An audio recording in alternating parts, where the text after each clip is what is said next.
It's always good to start a Monday morning with a KRIS Boyd meltdown. You can go on and on about it, but Barry will have absolutely no problem getting them up for it the next game, that's for sure, because Rangers are in town. Fact. Well, that's true though, it's true. Well, and that's for me, that's a sad indictment of close.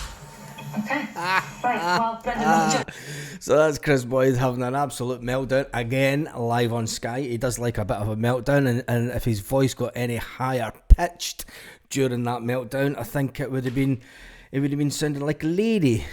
But KRIS Boyd can never hide the fact that he absolutely he hates Celtic. Let's not face fact. He tried to calm down when he was talking about the game right after it, but then he completely lost the plot, and he was saying, look, when Rangers come to town next week, Barry Robson will have no chance. He basically said that Aberdeen lay down yesterday. Now Aberdeen were absolutely woeful. Let's not paper over the cracks. Celtic got beat 6-0 in Madrid. It was terrible to watch. Aberdeen were equally terrible the first half of the game. Let's not paper over the cracks, and 6-0 makes it look an absolutely impressive game by Celtic. The fact it was only 2-0 the first half was it was okay, made it look okay. And there's one thing that I will do for the first time ever in my life is probably agree with the one and only, I'm going to say it out loud, Keith Jackson. Keith Jackson, he went on to talk about the Kyogo incident, and it is unbelievable. The referees in Scotland are disgusting.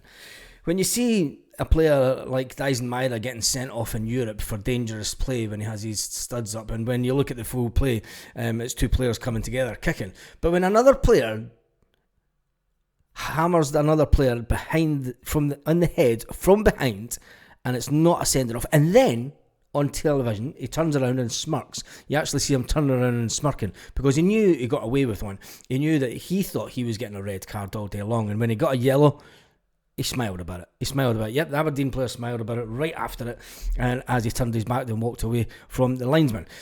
There was a lot of good coming out of yesterday. There was a lot of good, but then Aberdeen were that woeful. It's hard to sort of praise Celtic because we're still off the back and fresh in our mind as that result during the week.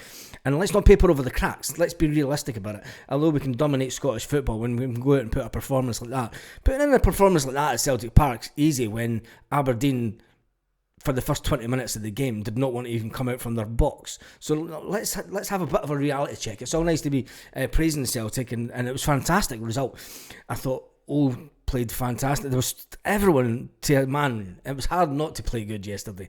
And the fact that Lewis Palmer got man of the match was amazing.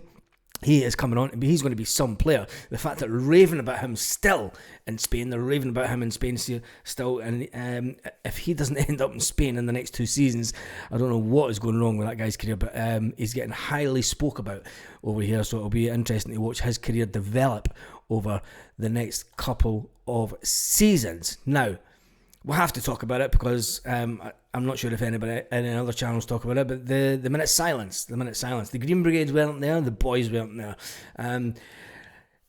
Historically, those are the ones that you're going to point the fingers at. You're going to point the fingers at and say, idiots, and they didn't want to be quiet. They couldn't be quiet for and generally what happens over the years is the Green Brigade and the boys they wouldn't have came inside the stadium. They would have stayed in the concourse of the stadium and maybe sang a song in the concourse, so they weren't in the ground and they couldn't be seen in the ground. But it was what it was yesterday. There was boos right from the start, and Keith Jackson went on to say, and I'm sorry for name dropping him, but he did go on to say that Celtic made more noise during the minute silence than they did for the whole of the first half. Now, there's a lot of people coming on this channel and they talk about, it's better without the Green Brigade. It's better without the Green Brigade. As a television spectacle, and you can hear the players shouting at each other on the pitch, it's not good to watch. We can all have our own opinions, and I'm not saying what side is right and what side is wrong on this whole debacle, but let's face it, the atmosphere with the incident for Kyogo was absolutely horrendous yesterday. So let's not paper over the cracks and say it was good. There's a lot of people who come onto this channel and they're posting, and all I'm doing is reporting Celtic news, so don't direct the nonsense at me. All I'm doing is coming on and giving you a balanced reporting of the news. I'm not going to come on and say Celtic were absolutely fantastic yesterday when they were, but Aberdeen were equally absolute rubbish. When it comes to the minute silence, I thought it was It was probably the worst minute of silence that I've ever heard at Celtic Park in over 10 years.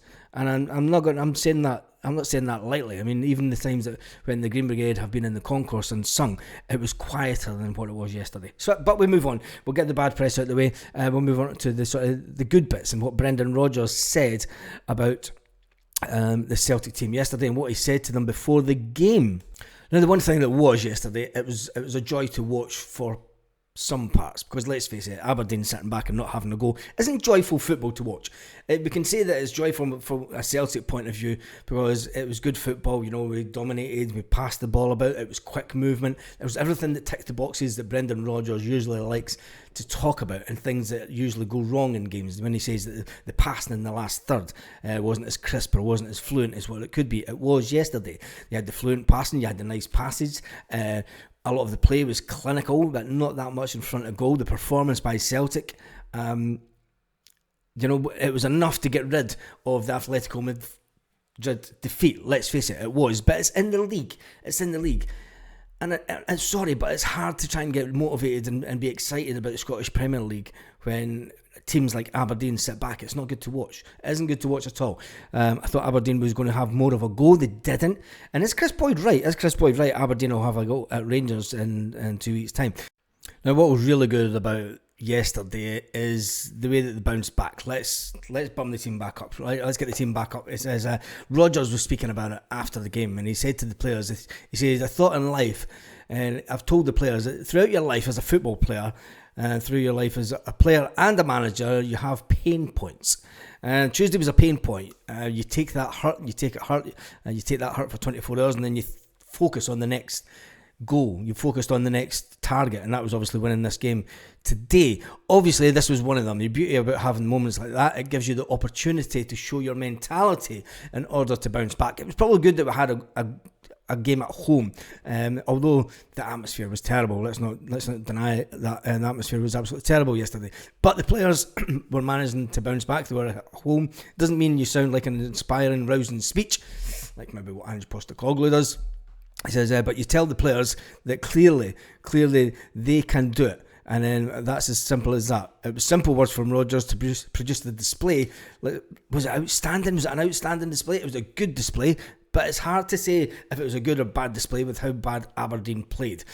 The manager does deserve a lot of credit for it. It does deserve a lot of credit for it, and I'm giving the manager a lot of credit for getting the players back up and motivated, and making sure that they played their A game yesterday. They played their A game. It would have been so easy for Celtic to go into the game feeling sorry for themselves, drop points, but it's not been the Celtic way. We haven't dropped many points after Europe. We haven't had that European hangover that we sometimes get. But to be able to play for 97 minutes after chasing shadows in Madrid shows you exactly why this team are champions, and it shows you exactly why Celtic will still win the league this year. There's a lot of noise coming out of Ibrox, and they're making a lot of noise backing their new manager. I just wish Celtic fans would do the same. Tell me what you think in the comments, because I think I don't want to get this into should the Green Brigade be back or not, but Celtic fans need to up the game. It's as simple as that. There's a lot of people come on social media and they say, yeah, it's better without the Green Brigade. There's no IRA songs, there's no this, there's no that. It was like a library yesterday. But on that note, try and have a fantastic day. We're still top of the league, looking down on the Rangers, and we've no game now for 2 weeks. Lit. Roll up to the park.